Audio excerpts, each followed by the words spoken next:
ये श्लोक समझाने के लिए मैंने श्रीला प्रभुपाद के लेक्चर सुने। श्रीला प्रभुपाद ने इस श्लोक के बारे में लॉस एंजलिस में लेक्चर दिया था 1967 में, जो इस्कॉन डिजायर ट्री पे मैंने सुना और उसी को दोहराने की मैं कोशिश करूँगी। तो आप सब बहुत वरिष्ठ देव भक्त हैं, प्लीज अगर मुझसे कोई गलती हो जाए या मैं कुछ मिस कर दूं तो क्षमा कीजिएगा। इस श्लोक में दो चीजें मैंने निकाली है जिसके बारे में मैं आज चर्चा करना चाहूंगी। तो एक चीज जो ये समझने वाली है कि कृष्ण भगवान ने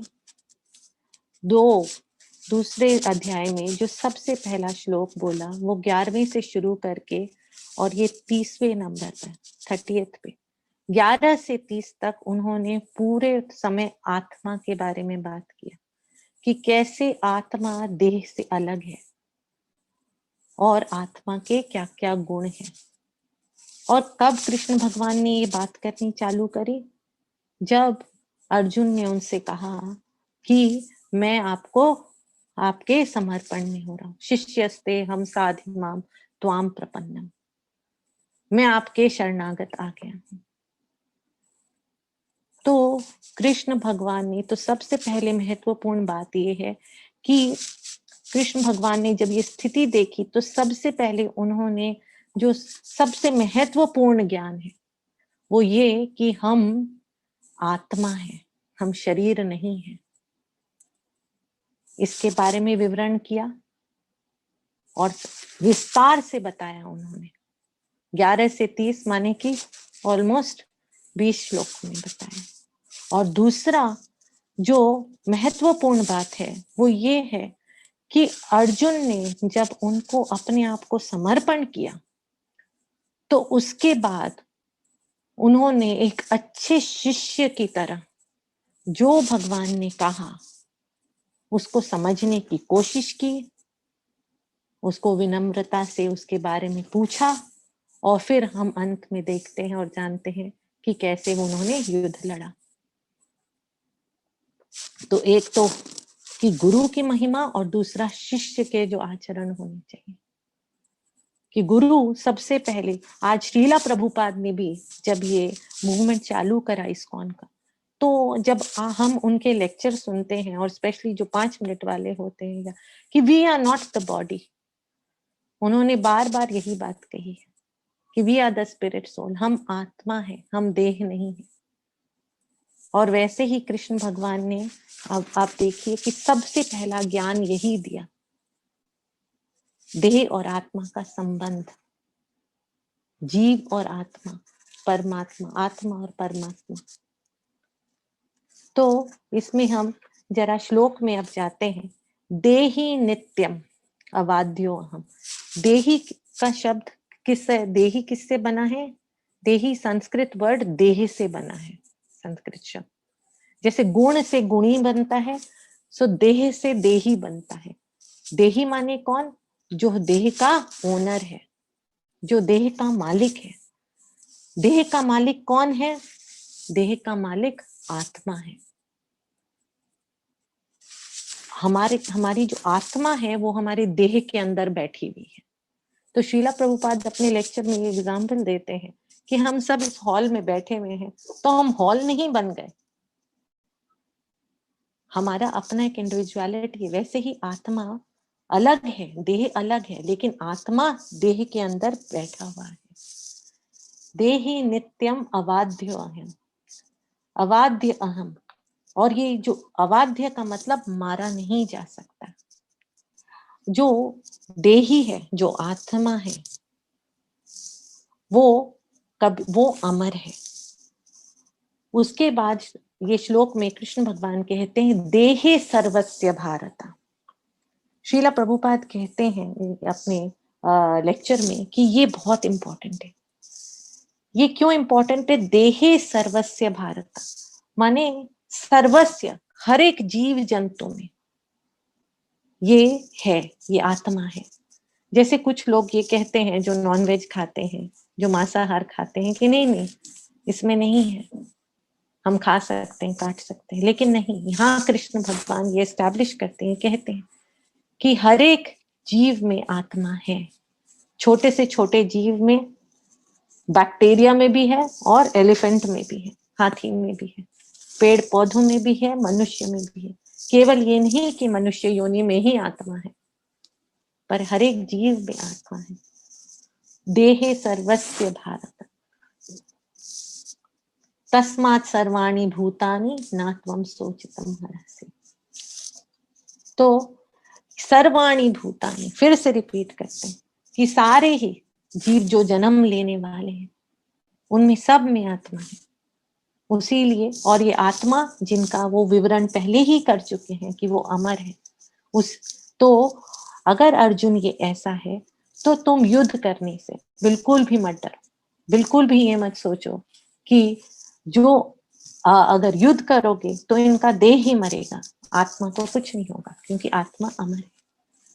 इसके आगे श्रीला प्रभुपाद ये समझाते हैं कि जो ये आत्मा ये सब जीवों में है, और कृष्ण खुद कहते हैं बाद में कि अहम बीज प्रजापता, माने मैं इनका पिता हूं। कृष्ण भगवान हर एक जीवों के पिता हैं, और माता कौन है? प्रकृति है। तो जैसे कि हर चीज में होता है कि, और ये प्रकृति क्या है? प्रकृति इंफीरियर और सुपीरियर है, परा और अपरा प्रकृति दोनों है। तो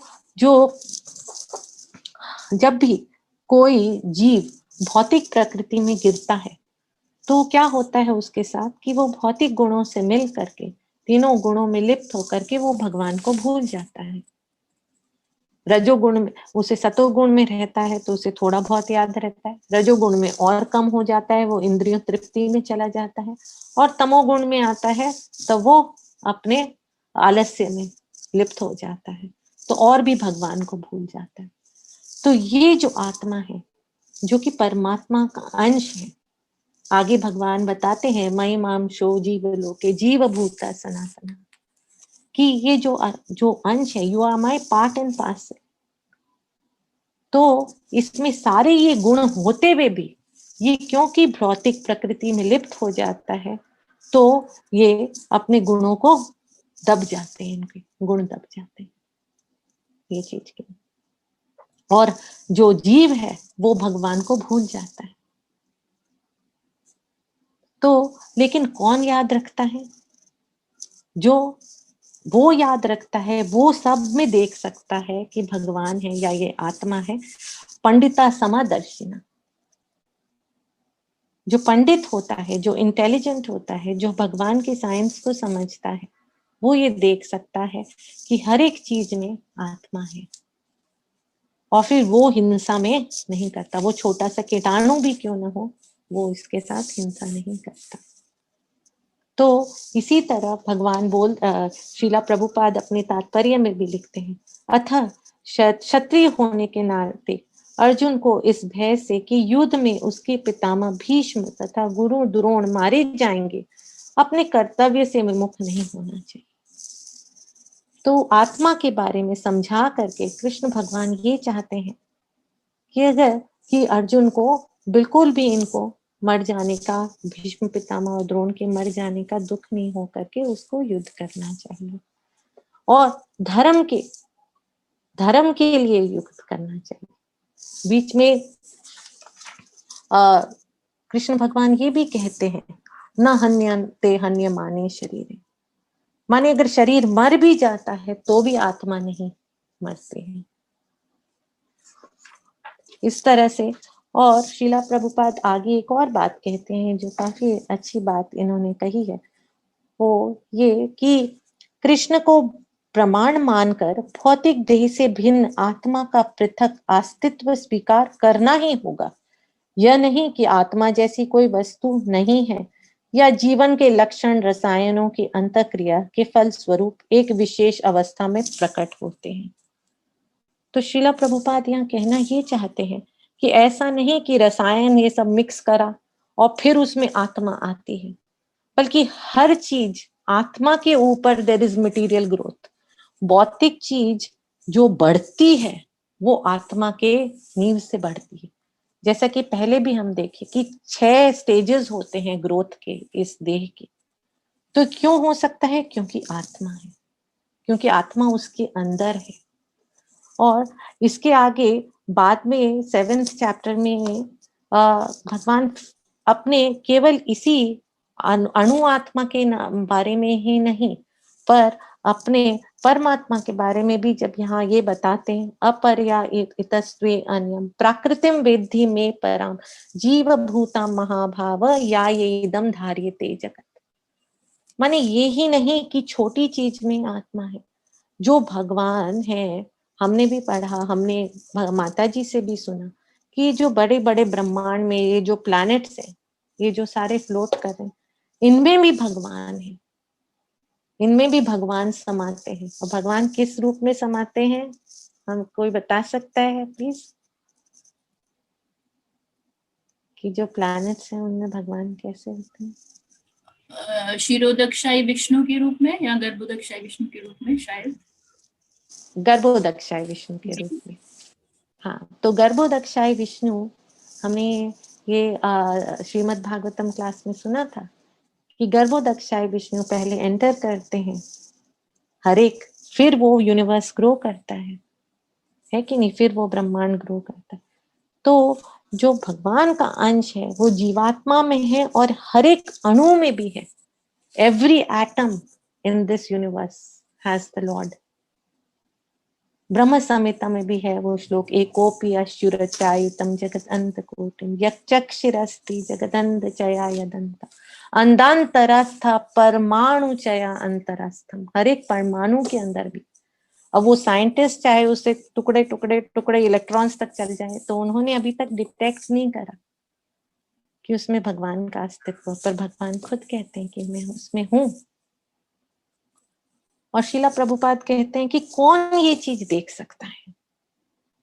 जो महाभागवत होते हैं वो ही भगवान की प्रेजेंस वो हर चीज में देख सकते हैं। जो महाभागवत होते हैं वो ये देख सकते हैं कि जीव में है भगवान, पेड़ पौधों में है, प्रकृति में है, जड़ चीजों में भी भगवान है। बिकॉज मटेरियल एनर्जी, ये जो भौतिक एनर्जी, ये भी उन्हीं की है। तो जो महाभागवत जब देखते हैं तो इसमें चैतन्य चरितामृत में भी कहा गया है कि 2 शब्द यूज करे गए हैं चैतन्य चरितामृत में। शिला प्रभुपाद अपने लेक्चर में बताते हैं कि स्थावर जंगा में देखे सर्वर ना देखे तारा मूर्ति। स्थावर किसको बोलते हैं? स्थावर वो होता है जो नॉन मूविंग होता है, जिसमें चेतना नहीं होती। और जंगमे माने कि जिसमें चेतना होती है। चेतना कौन प्रदान करता है? जिसमें आत्मा होती है, हमने पढ़ा, उसी से ही चेतना आती है। तो ये महाभागवत लोग, ये लोग हर चीज में कैसे भगवान देख सकते हैं? क्योंकि इन्होंने ये चीज प्रैक्टिस करा है। इनके आंखों में भगवान के लिए प्रेम है। वो चाहे जिसमें चेतना हो, चाहे जो चीज जड़ हो, सब में देखते हैं कि या तो भगवान की यहाँ पर स्पिरिचुअल एनर्जी है या ये मटेरियल एनर्जी है, लेकिन है तो भगवान ही। प्रेमांजना चुरिता भक्ति विलोचनीना संता सदैव सदैव हृदय। तो हमेशा सदैव उनके दिल में होता है भगवान का रूप, ये स्वरूप होता है। और ये कैसे होता है? प्रभुपाद बहुत अच्छे से इस चीज को समझाते हैं। काश मैं इस तरह से बता पाऊं कि प्रभुपाद कहते हैं कि ये कैसे हुआ कि वो हर एक चीज में भगवान को देख सकते हैं। एक तो ये प्रैक्टिस से आता है। ठीक है, हम भी जैसे अपनी जिंदगी में हम जाते हैं, अगर हम मंदिर सिर्फ इसलिए जाएं कि हमें खाना पूर्ति करनी है या हमारे टीचर ने कहा है तो हमें मंदिर जाना है, नहीं। हम मंदिर जाएंगे, फिर जब तक हम लौट के आएंगे हमारे दिमाग में सारी भौतिक चीजें होंगी, ये काम है वो काम। तो ये अभ्यास से होता है। That's why in all the books it is said, practice Krishna consciousness. It is not do Krishna consciousness, it is not see Krishna consciousness, it is practice. हमें ये अभ्यास में डालना होगा, अपने रोज की जो जिंदगी है उसमें अभ्यास में डालना होगा। हम जो चीज देखें, हम सूरज देखें तो हमें लगे यक्षुरेश सविता शकल ग्रहण। ब्रह्म संहिता में कहा जाता है कि जो सूरज और चांद है वो भगवान के 2 आंखें हैं। हम कोई चीज सुंदर देखें तो हमें लगे अरे भगवान ने कितना सुंदर बनाया है। हम कुछ बनाएं उनके लिए, कुक करें तो हमें लगे अरे हम भगवान को खिलाना है। कोई नया फल देखे तो उनकी याद आए, पीला रंग देखें तो उनका पीताम्बर याद आए। तो शुरू में ये प्रैक्टिस करना होता है, लेकिन प्रैक्टिस के साथ क्या जरूरी है कि हमें प्रेम होना चाहिए। प्रेम होना बहुत जरूरी है। बिना प्रेम के प्रैक्टिस नहीं हो सकता। जैसे एक माँ है, वो अपने शिशु को, जब शिशु जन्म लेता है तो वो सिर्फ काम ही काम, काम ही काम है। उस समय वो इतना प्यारा भी नहीं लगता और वो रेसिप्रोकेट भी नहीं कर सकता है, लेकिन माँ उसके काम में लगी रहती है कि वो मेरा अंश है। वैसे ही हमें सोचना चाहिए हम भगवान के अंश हैं, तो हमारा अस्तित्व उन्हीं के साथ ही है। अच्छा, पूजा का कमरा है, ये इनका कमरा है, साफ कर देते हैं। अच्छा, किचन में जा रहे हैं, ये राधा रानी का किचन है। जो बनाना है राधा रानी के लिए बनाना है, राधा रानी के भाव से बनाने की कोशिश करनी है। कुछ सुनना है तो भगवान के बारे में सुनना है। कहीं कोई फिल्मी गाना भी बज रहा हो तो लगे कि हाँ, ये भगवान के प्रेम के बारे में हो रहा है, क्योंकि हम कैसे अपने कान बंद करें। तो इस तरह से हर वक्त हमें भगवान के लिए प्रेम, अगर हम भगवान से प्रेम करेंगे तो हम हर वक्त भगवान के बारे में सोच सकेंगे। और फिर एक टाइम आएगा शायद जब हमें सब जगह भगवान नजर आएंगे, हर चीज में भगवान नजर आएंगे। तो ये सिर्फ सिर्फ और सिर्फ, और ये जो प्रेम है, ये प्रेम पे हमें फोकस करना होगा। आज अर्जुन को भी प्रेम था कृष्ण भगवान से, तभी आज युद्ध करते वक्त भी, आज युद्ध का जो सिचुएशन हो सकता है, जो सीन हो सकता है, वो कितना भयानक हो सकता है, लेकिन उनको सिर्फ यही याद था कि कृष्ण भगवान को ये पसंद आएगा, मैं उनके लिए लड़ रहा हूं, उनको खुश करने की कोशिश कर रहा हूं। तो हमें सुबह से शाम तक यही हमारे मन में होना चाहिए, जो हम देखें, खाएं, सुने, कुछ भी करें, और उसमें हमें भगवान को देखने की एटलीस्ट प्रयत्न करना चाहिए। और श्रीला प्रभुपाद कहते हैं कि ये फर्स्ट क्लास रिलीजन है। बल्कि हमने दूसरे स्कंध में भी ये पढ़ा था कि developing the attraction for Krishna, अगर भगवान के प्रति हमें आकर्षण हो गया तो ये सर्वोच्च सिद्धि है। और ये सिर्फ सिर्फ अभ्यास से आता है। और इसकी बुनियाद कहाँ है, इसका फाउंडेशन कहाँ है? जब हम ये जान जाते हैं कि हम आत्मा हैं, हम अमर हैं, हम शरीर नहीं हैं, और हम भगवान से जुड़ गए, तो भगवान हमारे को हमेशा हमेशा हमारी रक्षा करेंगे। और जैसे आज भी सुबह हमने लेक्चर में सुना था कि जब हमारे में फियरलेसनेस आ जाता है, जब हम अभय हो जाते हैं और हम भगवान के शरणागत हो जाते हैं, तो हमारी शुद्धिकरण होती है और हम पूर्ण रूप से स्वतंत्र हो जाते हैं, जैसे विदुर महाराज हुए, पूर्ण रूप से स्वतंत्र। दूसरा जो चीज जो मैंने गुरु के बारे में कहा कि यहाँ पर अर्जुन ने कृष्ण भगवान को अपना गुरु माना। तो जब हम इस कृष्ण कॉन्शियसनेस में आते हैं तो क्या क्या सुना है हमने, बहु नाम कृष्ण भगवान 7वें अध्याय में कहते हैं, बहु नाम जन्म नाम अंते ज्ञान मान माम प्रपद्यन्ते वासुदेव सर्वमिति स महात्मा सुदुर्लभ। ये इसमें बहुत सारी महत्वपूर्ण बातें कृष्ण भगवान कहते हैं। एक तो ये बहु नाम जन्म नाम अंते, माने हम सब पता नहीं कितने जन्मांतर 84 लाख स्पीशीज, 84 लाख योनि, पता नहीं कैसे कैसे शरीर धारण करके, कौन कौन से पाप करके अब हम आए हैं। भगवान के बारे में सुनने जानने की कोशिश कर रहे हैं। ज्ञानवान माम प्रपद्यन्ते, भगवान खुद कहते हैं कि ओनली विथ इंटेलिजेंस, ज्ञानवान, जो ज्ञानी होता है वो मेरे शरणागत होता है। ज्ञान की क्यों जरूरत है? क्योंकि हमें भगवान को समझना होगा। हम समझेंगे नहीं तो प्रेम कैसे होगा? और हम ये प्रोसेस भी नहीं समझेंगे तो हम क्यों फॉलो करेंगे? और हम उनकी महानता नहीं समझेंगे तो उनको शरणागत कैसे होंगे? तो ज्ञानमान माम प्रपद्यन्ते वासुदेव सर्वमिति, सबसे ऊंचा है वो मेरे लिए। और स महात्मा सुदुर्लभ, वो एक्चुअली दुर्लभ है, आसानी से नहीं मिलते ऐसे। तो हम जो आज थोड़ा सा हमारे ऊपर कृपा आई है, थोड़ा क्या काफी कृपा, और ऊपर से श्रीला प्रभुपाद जी ने इतनी कृपा दी है कि हमें हर तरह से समझाने की कोशिश करी है। बुक्स, माने हर एक चीज का यही तात्पर्य है कि हमें भगवान के शरण में आना। फिर ब्रह्मांडे भ्रमिते कोनो भाग्यवान जीवा, गुरु कृष्ण प्रसाद पाए भक्ति लता बीज।